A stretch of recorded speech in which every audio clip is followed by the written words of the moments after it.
Jadi bisa bayangkan Ka'bah tersebut di zaman Nabi Sallallahu Alaihi Wasallam, sebelum beliau hijrah dan sebelum beliau membebaskan. Nah, ini kata yang harus kita rubah. Fathul Makkah, Fathu Makkah. Biasanya diterjemahkan penaklukan kota Makkah. Ini kalimat kurang tepat.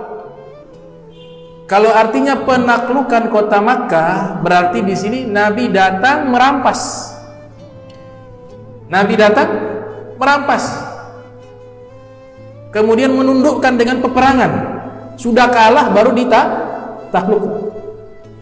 Tapi kalimat yang benar itu pembebasan kota Makkah, bukan penaklukan. Memang di beberapa buku diterjemahkan penaklukan. Ini kurang bagus konotasinya, tapi pembebasan. Kenapa artinya pembebasan? Karena Ka'bah fungsinya sudah disabotase oleh orang musyrik. Di dalamnya ada 360 berhala. Jadi sudah disalahgunakan 360 berhala. Jadi luar biasa. Allah Ta'ala memberikan hikmah. Jadi peristiwa Fathul Makkah ini terjadi pada tahun 8 Hijriah di bulan suci Ramadan.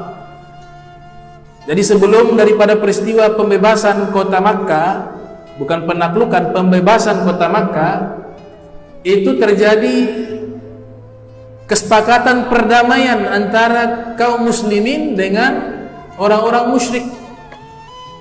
Namanya Sulha Hudaybiyah. Memang isi kesepakatan tersebut menguntungkan bagi orang musyrik, merugikan bagi orang Islam. Karena di antara isinya, kalau ada orang musyrik masuk Islam, datang ke Madinah, kemudian walinya, orang tuanya, keluarganya tidak setuju dia masuk Islam, maka harus dipulangkan ke Makkah. Terbalik, kalau ada orang yang masuk atau keluar dari agama Islam, maka tidak boleh dilarang untuk dia kembali ke Makkah. Berarti satu aturan atau satu isi perdamaian dari Sulh Hudaybiyah ini merugikan umat Islam. Tapi Nabi SAW memilih perdamaian itu. Kenapa? Karena Nabi lakukan dengan wahyu. Allah yang perintahkan. Ada hikmah yang tersembunyi. Apa itu? Nanti mereka akan melanggar sendiri perjanjian tersebut. Karena ketika perjanjian itu dilakukan, disepakati oleh Nabi kita Muhammad SAW dan kaum muslimin dengan orang-orang musyrik, maka ada kesepakatan yang harus dilakukan oleh dua pihak, yaitu tidak boleh menyerang dan harus gencatan senjata, damai di masa-masa perjanjian tersebut. Tidak boleh ada peperangan, penyerangan, dan juga membunuh kepada kaum muslimin atau sebaliknya. Jika ada yang melanggar itu, maka otomatis perjanjian itu akan dibatalkan. Singkat daripada kisah, ternyata orang-orang musyrik ini mengingkari. Mereka bergabung dengan satu suku, namanya suku Bakrin, melakukan penyerangan kepada kaum muslimin. Maka setelah penyerangan itu terjadi, berita ini sampai kepada Nabi Muhammad SAW. Maka Nabi memerintahkan untuk seluruh sahabat yang ada agar mempersiapkan diri dengan senjata untuk pergi ke Makkah secara diam-diam, secara rahasia. Kenapa? Karena mereka sudah melanggar janji, sudah berkhianat. Dan ini terjadi pada tahun 8 Hijriah. Abu Sufyan sebagai pemimpin kaum musyrikin di Makkah pada waktu tersebut, pada waktu itu, datang mencoba diplomasi dengan Nabi. Karena kenapa? Abu Sufyan sudah mengetahui bahwa kaum muslimin sudah di atas angin, jumlahnya lebih banyak dengan penduduk Makkah. Takutnya datang seorang diri ke Madinatul Munawwarah, ketemu dengan putrinya yang menjadi istri Nabi Muhammad SAW, masuk ke rumah Nabi, kemudian duduk di atas permadani Rasul SAW. Kemudian putrinya mengatakan, "Wahai ayah, jangan duduk di situ." Kenapa? Itu punyanya Rasulullah SAW. Engkau dalam keadaan kotor, nggak boleh duduk di situ. Kenapa? Di dalam syariat kami, orang itu harus suci dengan wudu. Kalau punya hadas besar dengan mandi. Engkau masih kotor, tidak bisa engkau duduk di atas permadani Nabi Muhammad SAW. Maka Abu Sufyan keluar, bertemu dengan Nabi Muhammad SAW, meminta agar perjanjian tersebut kembali diadakan, meminta maaf. Tapi Nabi tidak mengeluarkan respon apapun. Nabi tidak menjawab karena Nabi marah. Kenapa marah? Dikhianati. Kemudian yang kedua, Allah sudah perintahkan Nabi untuk membebaskan kota Makkah. Minta tolong ke Sayyidina Umar, juga demikian. Sayyidina Abu Bakar juga demikian. Semuanya mengatakan kami ikut Rasulullah SAW. Dan Abu Sufyan tidak menyadari bahwa Nabi SAW sudah memberikan pengumuman agar berangkat ke Makkah diam-diam untuk membebaskan kota Makkah. Kembali Abu Sufyan ke Makkah. Ini historis tentang pembebasan kota Makkah. Kembali ke Makkah, lapor kepada pembesar-pembesar kaum musyrikin yang ada di Makkah bahwa sudah meminta damai, diplomasi dengan Nabi, tapi Nabi tidak menerima itu. Maka mereka sudah punya firasat, ini kayaknya Rasul SAW dengan kaum muslimin akan invasi ke Makkah, akan datang ke Makkah. Pada waktu itu ada seorang sahabat namanya Hatib Ibnu Abi Baltah namanya. Hatib Ibnu Abi Baltah. Beliau ini pernah mengikuti perang Badar, Ghazwatul Badar. Dan juga beliau memang sahabat. Beliau beriman dengan keimanan yang benar. Nabi sudah mengatakan agar jangan seorang pun memberitahukan kepada orang-orang Makkah bahwa saya Nabi Muhammad dengan kaum muslimin akan berangkat menuju ke Makkah. Jadi ini siasat perang. Namun niat Nabi datang tidak berperang. Bahkan Nabi melarang. Kenapa? Karena Nabi tahu kaum muslimin di atas angin.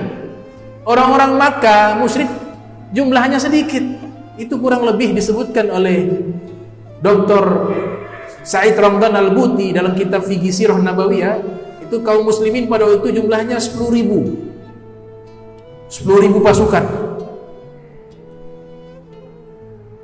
Khatib mengirim surat memberitahukan bahwa ada rencana Nabi Muhammad dengan kaum muslimin melakukan invasi ke Makkah. Ternyata Nabi SAW ini tahu, wah ada Allah yang melihat, ada malaikat yang menjaga Nabi.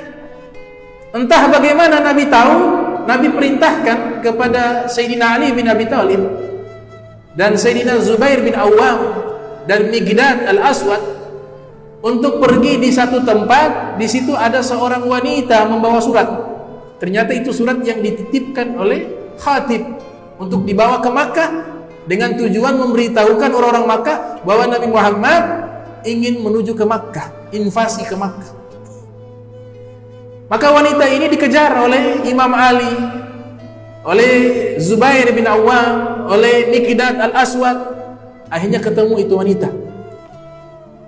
Kemudian Sayyidina Ali bin Abi Thalib mengatakan, keluarkan itu surat yang ada engkau sembunyikan di pakaianmu. Dia mengatakan, tidak, saya tidak bawa surat. Kemudian diancam oleh Sayyidina Ali, kalau tidak mau keluarkan kami telanjangkan engkau. Ini sebenarnya ancaman, karena wanita-wanita di zaman tersebut, walaupun mereka tidak beriman, setelah Islam datang, itu tradisi mereka itu sudah punya rasa malu, hanya sebagian kecil saja. Tapi mayoritas itu mereka punya sifat malu. Makanya ketika dibilang kalau tidak mau dikeluarkan, kami telanjangkan, maka dia keluarkan itu surat. Kemudian surat ini dibawa ke Madinatul Munawwarah, diberikan kepada Nabi Muhammad SAW. Ya Rasulullah, ini surat. Kemudian diperintahkan seorang sahabat membaca. Ternyata surat itu dari Hatib Ibnu Abi Balta'ah. Nabi katakan, ya Hatib, kenapa engkau lakukan ini? Dia katakan, ya Rasulullah, saya bukan pengkhianat. Engkau bisa tahu saya bukan pengkhianat. Saya ini mengirim surat kepada keluarga saya, karena keluarga saya ini bukan bangsawan, orang biasa. Saya takutnya nanti ada apa-apa mereka terjadi, mungkin akan dibunuh dan lain sebagainya. Jadi tujuan saya kepada keluarga saya, bukan kepada orang-orang Makkah. Maka Sayyidina Umar bin Khattab mengatakan, ya Rasulullah, izinkan saya biar saya tebas nih lehernya. Dia sudah berkhianat. Kemudian Nabi katakan, jangan. Nabi tahu, jangan. Dia pernah ikut dalam perang Badar. Jadi Nabi orangnya selalu mengingat kebaikan orang, tidak pernah lupa. Memang dia punya kesalahan ini, punya kesalahan. Ini yang kau lakukan salah ya Hatib, salah yang kau lakukan. Tapi Nabi ajarkan kepada para sahabat, tapi dia juga punya kebaikan. Dia selalu ikut berjuang, berjihad, bahkan perang Badar dia hadir. Akhirnya Nabi maafkan, sallallahu alaihi wasallam. Nabi maafkan. Maka berangkatlah rombongan kaum muslimin dengan jumlah yang begitu besar, 10.000 datang. Sebelum tiba di kota Makkah, Nabi membuat khimah, tenda. Dibuat tenda, di situ para sahabat, mereka juga membuat tenda, bermalam di situ. Maka Abu Sufyan ini sudah merasa tidak nyaman. Akhirnya memerintahkan beberapa orang mata-mata cari tahu, mungkin betul apa yang disangkakan bahwa Nabi Muhammad dengan pasukan kaum muslimin akan tiba di Makkah. Ternyata datang, mereka melihat itu api menyala, karena malam hari dingin dibakar api unggun dengan jumlah yang begitu banyak. Lapor ke Abu Sufyan, wah itu jumlah mereka banyak. Abu Sufyan mengatakan, kita tidak bisa melawan. Biar saya menemui Nabi Muhammad, meminta maaf. Mungkin yang kali ini beliau maafkan. Datang Abu Sufyan di malam hari.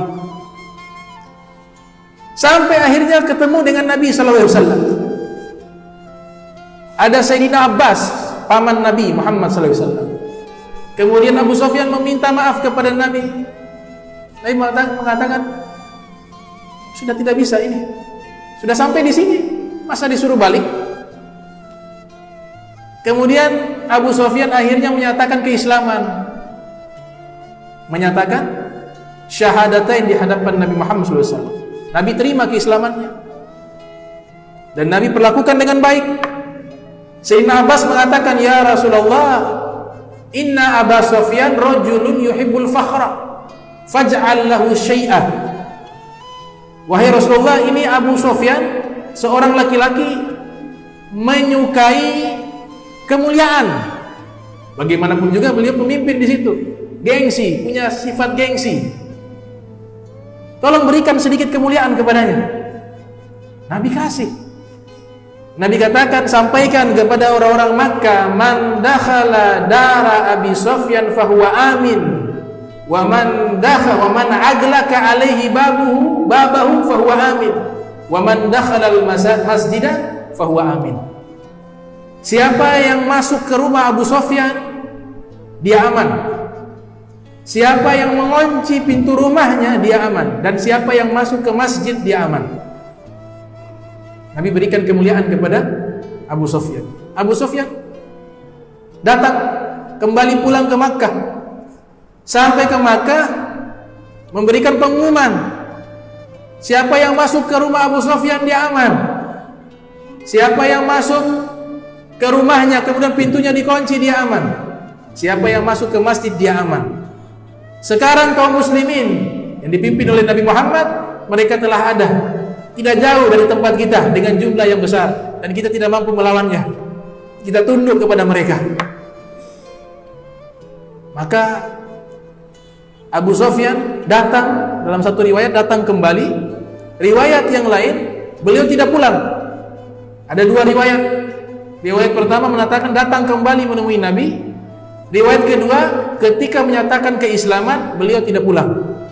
Nabi perintahkan Sayyidina Abbas, ya Abbas, ihbas Aba Sufyan bi madhiqil wadi hatta tamurra bihi junudullahi fayaraha.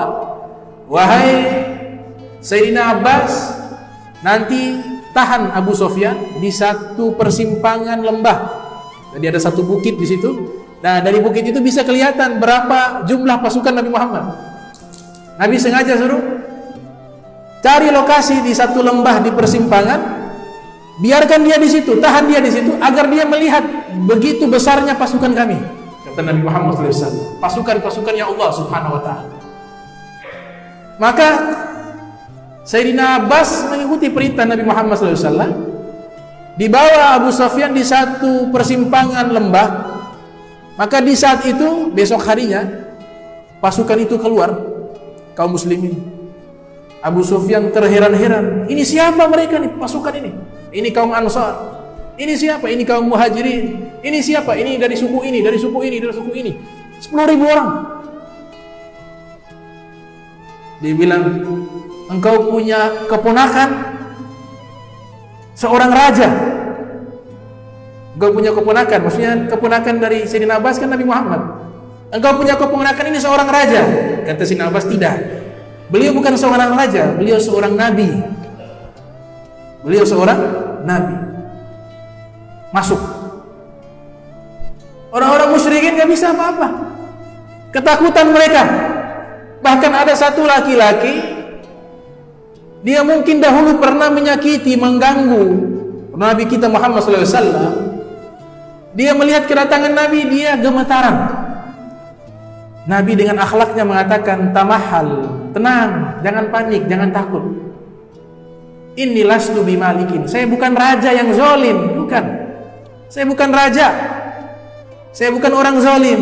Innama ana ibnu imra'atin min Quraisy. Saya hanya seorang anak laki-laki dari wanita yang berasal dari suku Quraisy. Kana ta'ul qadid, yang hanya makan daging-daging keras. Kemudian dia tenang. Itu akhlaknya Nabi Muhammad SAW. Di atas angin harusnya bisa membalas. Kalau kita buka lembaran sejarah, hampir seluruhnya jika mereka datang di satu tempat yang pernah mereka ingin invasi atau pernah mereka terusir dari tempat tersebut, pasti dibalas. Tapi Nabi SAW tidak. Beliau datang masuk dengan damai. Ada seorang sahabat namanya Sa'ad ibnu Ubadah. Ia berteriak, al-yaum yaum malhamah. Hari ini wahai orang-orang Quraisy, orang-orang musyrik, hari peperangan. Nabi mendengar suara tersebut. Nabi menjawab, la bal yaum rahmah. Tidak. Hari ini bukan hari peperangan. Hari ini adalah hari kasih sayang. Sallallahu alaihi wasallam. Hari ini hari kasih sayang. Yu'azzimullahu Ka'bah. Allah akan memuliakan Ka'bah di hari ini, kata Nabi Muhammad SAW. Masuk ke Makkah Al-Mukarramah dengan jumlah pasukan yang banyak. Nabi masuk, dalam kitab-kitab sejarah menyebutkan, seperti Al-Imam Abu Suhail Abdul Qasim As-Suhaili dalam kitab Ar-Rawdul Unf mengatakan, Nabi SAW masuk ke kota Makkah, kepala beliau menunduk sampai hampir terkena punuk unta. Saking tawaduknya, saking rendah hatinya beliau masuk, tidak mengangkat dada. Lihat kalian dulu, sekarang kalian mau apa? Misalnya seperti itu. Kalian sudah tidak berdaya sekarang. Tidak. Nabi SAW masuk kota Makkah, menundukkan kepala sampai hampir terkena punuk unta. Kemudian ketika masuk, Nabi SAW memerintahkan beberapa sahabat untuk mengeluarkan berhala-berhala yang ada dalam Ka'bah yang jumlahnya 360 berhala. Di sekitar Ka'bah dan dalam Ka'bah 360 berhala. Dikeluarkan semuanya, dihancurkan. ada tersisa beberapa berhala di dalam, kemudian Nabi masuk dengan tongkatnya, beliau robohkan, maka satu berhala yang roboh, seluruhnya roboh hancur dengan satu tolakan tongkat dari Nabi Muhammad SAW. Ada dua patung berhala yang keluar, Nabi marah. Kenapa Nabi marah? Ternyata mereka buat juga berhala Nabi Ibrahim. Nabi Ibrahim dibuat berhala dengan Nabi Ismail, kedua-duanya lagi main judi. Nabi marah besar, disuruh hancurkan, dihancurkan. Masuk Nabi Muhammad SAW ke dalam Ka'bah, diikuti oleh beberapa sahabat. Di dalam kitab Fiqh Sirah menyebutkan yang ikut masuk ada 3 orang. Yang pertama itu yang masuk bersama Nabi Bilal, Sayyidina Bilal. Kemudian Usama bin Zaid. Kemudian yang ketiga Miqdad, kalau tidak salah. Masuk. Ketika masuk, beliau keluar lagi. Nah, di sini terjadi khilaf di kalangan para ulama. Ada yang mengatakan bahwa beliau masuk tanpa melakukan sholat, masuk keluar, hanya doa keluar. Ini riwayat disebutkan oleh Imam Bukhari dalam Sahihnya, diriwayatkan oleh Ibnu Abbas. Riwayat kedua, riwayat Ibnu Umar disebutkan dalam Sahih Muslim. Ibnu Umar bertanya kepada Bilal yang menjadi saksi mata, apakah di dalam Ka'bah apa yang Nabi lakukan? Maka Bilal mengatakan Nabi sholat di dalam Ka'bah. Nah, di sini diambil kesepakatan menurut Imam Nawawi, bersepakat seluruh ulama bahwa sholat dalam Ka'bah itu bisa. Karena berdasarkan hadis tersebut, 4 mazhab mengatakan boleh. Jadi mazhab Syafi'i, mazhab Hanafi, mazhab Maliki, mazhab Hanabila, seluruhnya mengatakan boleh sholat di dalam Ka'bah, sah. Namun mazhab Maliki agak sedikit berbeda. Mazhab Maliki mengatakan yang sah sholat sunnah mutlak, sholat wajib tidak sah, sholat nawafil, rawatib tidak sah. Tapi yang 3 mazhab selain mazhab Maliki mengatakan seluruh sholat sah dilakukan di dalam Ka'bah. Kemudian Nabi keluar. Subhanallah, Nabi punya akhlak. Yang pegang kunci Ka'bah itu ada orang namanya Utsman bin Tolha. Mohon maaf, tadi bukan Miqdad. Miqdad tidak ikut masuk. Yang masuk namanya Utsman bin Tolha. Jadi 3 orang. Yang pertama tadi adalah Bilal, Usama bin Zaid, kemudian Utsman bin Tolha. Utsman bin Tolha baru masuk Islam pada waktu itu. Selesai keluar dari Ka'bah, Nabi serahkan kunci tersebut kepada pemegang kunci yang sejak dahulu, namanya Utsman bin Tolha. Karena ada ayat turun dalam Ka'bah. Imam Suyuti sebutkan satu-satunya firman wahyu yang Allah turunkan di Ka'bah, wahyu ini satu saja. Nabi ketika ada dalam Ka'bah kemudian Allah turunkan wahyu, yaitu Allah Ta'ala berfirman, innallaha ya'murukum an tu'addul amanati ila ahliha. Sesungguhnya Allah perintahkan kalian menyerahkan amanah kepada ahlinya. Kemudian ini Utsman bin Tolha berpikir, oh sudah, ini jabatan saya pemegang kunci pasti sudah diambil, sudah diserahkan kepada orang lain. Tapi tidak, Nabi katakan, ya Utsman, khudhuha khalidah mukhalladah. Wahai Utsman, ini kunci tetap engkau pegang, abadi selama-lamanya. Makanya sampai sekarang tidak boleh yang pegang kunci Ka'bah kecuali keturunan daripada Utsman bin Tolha. Kenapa? Karena langsung Nabi yang mengatakan abadi selama-lamanya, nggak boleh ganti orang lain, dari keluarga yang lain tidak boleh. Sampai sekarang, sampai hari ini, yang pegang kunci Ka'bah keturunan dari Utsman bin Tolha. Kemudian Nabi SAW beliau tawaf. Sebelum beliau tawaf, beberapa rombongan sahabat menawarkan diri, ya Rasulullah, engkau menginap di rumah kami saja. Nabi katakan apa? Luar biasa. Nabi katakan, fansibu khimatah inda kubri Khadijah. Jangan dulu, biarkan saya bermalam di samping kuburannya Sayyidah Khadijah. Nabi Muhammad SAW bangun kemah di sampingnya. Saya mau bermalam di kuburan, di samping kuburannya Sayyidatuna Khadijah. Ini disebutkan oleh para ahli sejarah karena sudah lama beliau tidak datang ke Makkah, hampir 8 tahun. Ketika beliau hijrah itu sudah tidak pernah dan beliau mengenang kebaikan istri beliau Sayyidatuna Khadijah. Bahkan di dalam riwayat, di malam hari Nabi dialog dengan kuburannya Sayyidah Khadijah.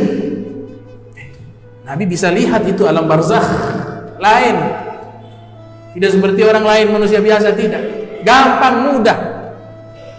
Kemudian setelah itu waktu berganti, ada orang dari Yamamah, tempat yang jauh dekat Yaman, datang bawa anak baru lahir, anak bayi, datang menghampiri Nabi Muhammad SAW dengan niat Nabi doakan. Berkumpul para sahabat. Ini kisah diriwayatkan dalam kitab Tanwirul Qulub. Ya Rasulullah, tolong doakan anakku ini.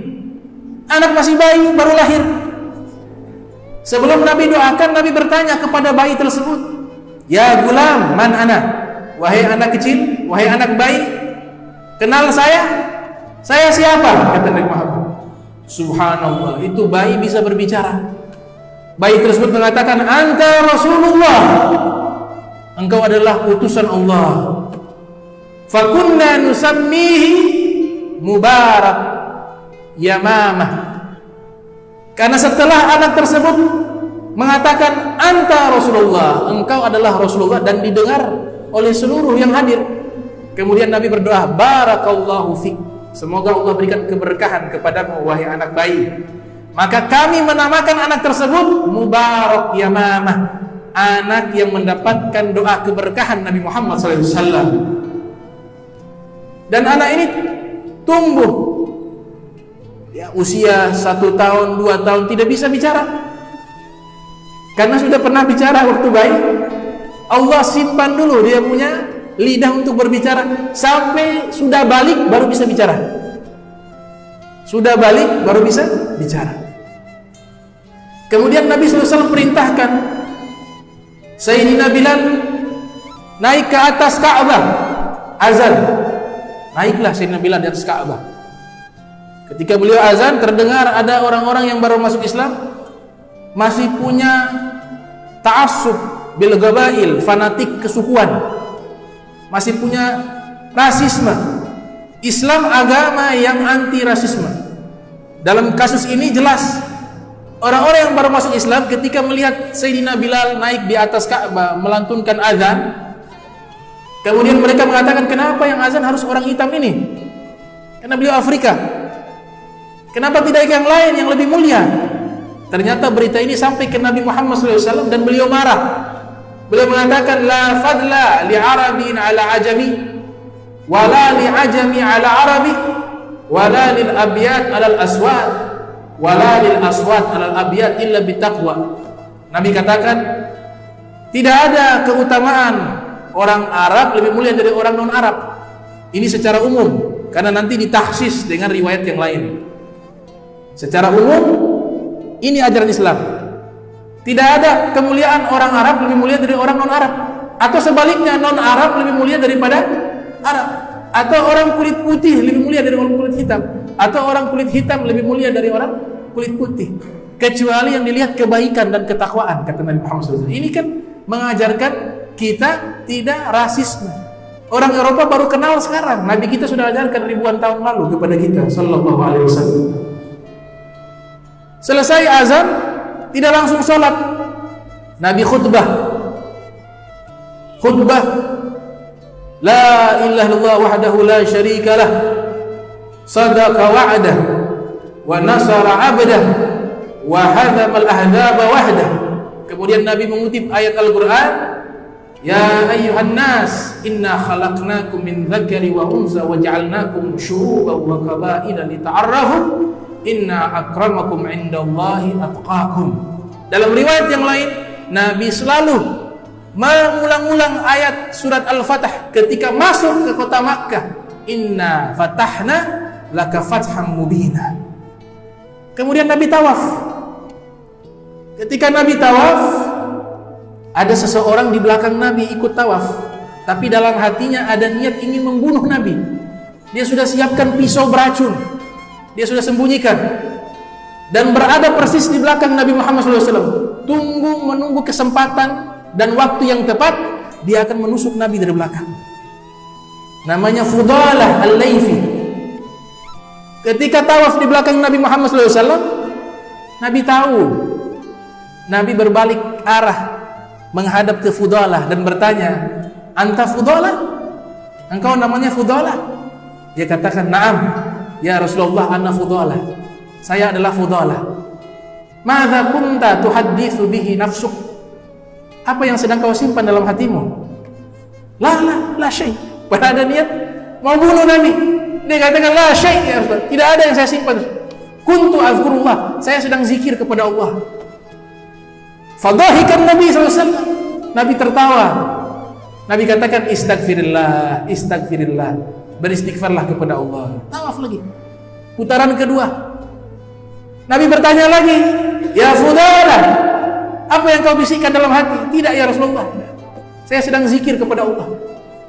Putaran ketiga demikian lagi. Nabi bertanya, "Ya Fudalah, madza kunta tuhadditsu bihi nafsuk?" Apa yang kau bisikkan dalam hati? "La syai' ya Rasulullah." Enggak ada sesuatu. "Kuntu azkurullah." Saya sedang zikir kepada Allah. Kemudian Nabi Muhammad SAW meletakkan tangan mulia beliau di dadanya Fudalah. Selesai itu Nabi mengangkat tangannya. Fudalah mengatakan, "Wallahi ma rafa'a yadahu 'anis sadri hatta ma min khalqillahi syai'un ahabbu ilayya minhu." Demi Allah, setelah Nabi mengangkat tangannya di atas dadaku, maka tidak ada lagi makhluk yang paling saya cinta di muka bumi ini melebihi cinta saya kepada Nabi Muhammad SAW. Langsung bertobat. Nabi sentuh dengan tangannya. Selesai daripada tawaf, datang kabar. Nabi melarang, "Wahai sahabat-sahabatku, jangan ada yang membunuh orang. Kita sekarang di atas angin, gak boleh. Kecuali mereka perangi kita, baru dilawan. Tapi kalau mereka tidak menyerang, jangan dilawan." Datang berita, Sayyidina Khalid bin Walid terjadi pertempuran di luar, di pinggiran kota Makkah. Terbunuh 28 orang di tangan Sayyidina Khalid bin Walid. Kemudian Nabi mengatakan, "Qadallahi khairun." Ketetapan Allah lebih baik. Artinya seandainya dia tidak bunuh, itu lebih baik. Selesai daripada itu semua, Nabi menetap di Makkah 19 hari. Beliau qashar salatnya. Nah, ini pembahasan nanti panjang di dalam kitab fikih. Setelah itu Nabi SAW beliau kembali ke kota Madinatul Munawwarah setelah beliau sucikan itu kota Makkah. Mulai hari itu sampai hari ini kota Makkah dijaga oleh Allah, disucikan daripada peperangan, disucikan daripada keburukan, disucikan daripada kemusyrikan, dijaga oleh Allah sampai nanti hari kiamat. Akhirnya beliau ke Madinah. Kenapa beliau harus ke Madinah? Padahal tempat beliau lahir di Makkah. Karena beliau tidak pernah mengingkari janji, tahu balas budi. Kalau kita baca kitab sejarah, sebelum Nabi hijrah ke Madinah, itu orang-orang Madinah mengatakan, "Ya Rasulullah, engkau hijrahlah ke tempat kami. Kami akan menjaga engkau melebihi diri kami sendiri. Nyawa kami kasih untuk engkau. Bahkan melebihi keluarga kami, anak kami, istri kami. Engkau di atas segalanya. Tapi kami takut nanti kalau engkau sudah berhasil dakwanya, sudah punya pasukan yang banyak, engkau akan kembali ke Makkah dan melupakan kami, orang-orang Madinah." Kata Nabi, "Adam bidam." Darah saya, darah kalian. Jiwa saya, jiwa kalian. Saya tidak akan pernah meninggalkan kalian. Itu dibuktikan oleh Nabi. Beliau kembali ke Madinah dan dikuburkan di Madinatul Munawwarah. Bahkan ketika perang Hunain, terakhir saya tutup, banyak daripada harta-harta ghanimah, harta rampasan perang. Setelah Fathul Makkah ada perang lagi, tidak lama, namanya Ghazwatul Hunain. Di waktu itu juga, di waktu Fathul Makkah, tidak lama beberapa hari terjadi perang Ghazwatul Hunain. Kaum muslimin menang, dapat harta yang begitu banyak, namanya ghanimah, harta rampasan perang itu halal. Nabi bagi-bagikan kepada orang-orang Quraisy, orang-orang Makkah yang baru masuk Islam. Nabi kasih dengan jumlah yang banyak. Ada dari suku-suku yang lain datang, Nabi kasih dengan jumlah yang banyak. Dan Nabi tidak kasih kepada orang-orang Madinah? Tidak dikasih sama sekali. Tujuan daripada Nabi membagikan kepada orang-orang lain, suku-suku lain, karena mereka baru masuk Islam, biar hatinya terikat dengan Islam. Nabi tahu jiwanya orang tuh, Nabi tahu psikisnya seseorang tuh, Nabi tahu. Setan masuk, ada yang mulai memunculkan, wah dia sudah lupa kepada kita. Mulai dari mulut ke mulut antara orang-orang Madinah itu ada orang munafik yang bersembunyi atau syaitan yang hadir mengobarkan api fitnah, mengatakan itu dia sudah lupa kepada kalian, sekarang dia kepada kaumnya. Kalian sia-sia berjuang bersamanya, berkorban kepadanya sia-sia. Sekarang buktinya apa? Dikasih kepada yang lain, kalian tidak dapat. Maka orang-orang Madinah sedih. Ternyata berita ini sampai ke telinga Nabi Muhammad SAW. Itu Nabi punya wajah, ekspresinya sangat sedih. Nabi sangat sedih. Kemudian Nabi panggil, kumpulkan orang-orang Madinah khusus, yang lain tidak boleh hadir, khusus orang Madinah. Subhanallah, Nabi kumpulkan mereka secara khusus. Kemudian Nabi berpidato dengan pidato yang ditulis dengan tinta emas. Nabi mengatakan, wahai orang-orang Madinah, bukankah kalian dulunya berperang satu dengan lainnya? Namun ketika saya datang kalian damai, saya damaikan kalian. Wahai orang-orang Madinah, bukankah dahulu kalian dalam keadaan tersesat? Saya datang membawa hidayah kepada kalian. Kalian sudah dapat surganya Allah saat ini. Wahai orang Madinah, bukankah kalian sekarang ini adalah penduduk yang mulia karena saya tinggal di kota Madinah? Wahai orang Madinah, saya telah mendengar apa yang kalian ucapkan tadi tentang saya. Wallahi, demi Allah, apakah kalian ingin mendapatkan harta dunia? Mereka pergi dengan kambing, dengan harta dunia, dengan emas, dengan perak. Mereka bawa pulang ke rumah mereka. Tapi kalian membawa pulang Nabi Muhammad ke rumah kalian. Demi Allah, kalau kalian lewat satu jalan, pasti saya lewat jalan tersebut. Kalian adalah pakaianku, kata Nabi Muhammad SAW. Maka seluruhnya menangis. Radina bi Rasulillah, kami ridho dengan Nabi Muhammad SAW. Akhirnya beliau kembali pulang ke Madinah dan dikuburkan di Madinatul Munawwarah.